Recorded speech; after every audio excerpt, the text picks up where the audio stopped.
হঠাৎ করেই পোশাক কারখানায় ভয়াবহ বিস্ফোরণ।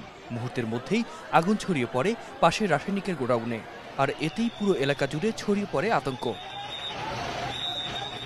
মঙ্গলবার বেলা 12:15টার দিকে মিরপুরের শিয়ালবাড়িতে একটি গার্মেন্টস কারখানা ও সংলগ্ন কেমিক্যাল গোডাউনে আগুন লাগে।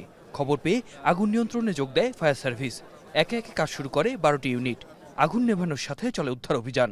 কেমিক্যাল তো বিস্ফোরণ অনেক জোরে হচ্ছে, মনে করেন উপরে টিন ছিল, টিন উড়া পড়ে গেছে। দমকল কর্মীদের সঙ্গে কাজে যোগ দেন সেনাবাহিনী, পুলিশ, র্যাব, বিজিবি, স্থানীয় শিক্ষার্থী ও স্বেচ্ছাসেবীরা।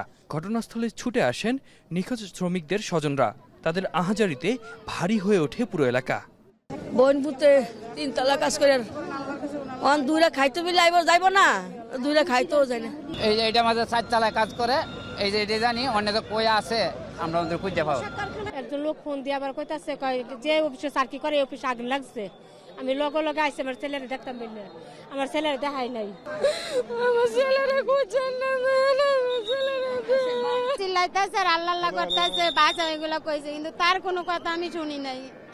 এগুলো শোনার পরে আমি ভাবছি নেটওয়ার্কের সমস্যা, পরে ফোন কাটতে দিছি। কাটতে দেওয়ার পরে আবার ফোন দিয়েছি, 5-6 বার কল ঢুকছে, তারপরে থেকে ফোন বন্ধ।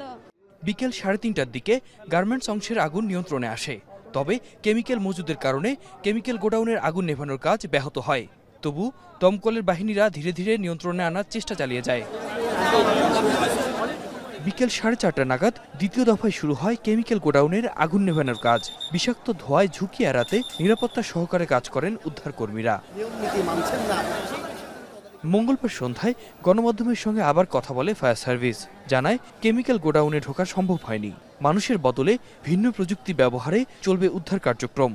আমাদের একটা পাশের গার্মেন্টস অংশের ফায়ারটা নিয়ন্ত্রণ হয়েছে, গার্মেন্টস অংশের ফায়ারটা সম্পূর্ণ নিয়ন্ত্রণ হয়েছে, কিন্তু যেই অংশটুকু আপনার কেমিক্যাল, ওই গোডাউনটার ফায়ার এখনো নিয়ন্ত্রণ হয় নাই। আমরা কাজ করছি।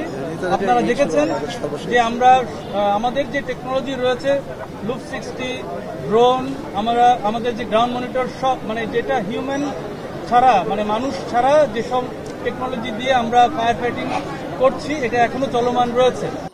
স্বজনদের ঘটনাস্থল ত্যাগ করে হাসপাতালে যোগাযোগ করার অনুরোধ জানানো হয়।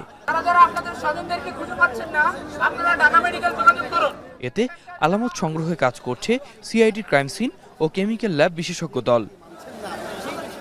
আতিক মেজবা লগ্ন, এখন, ঢাকা।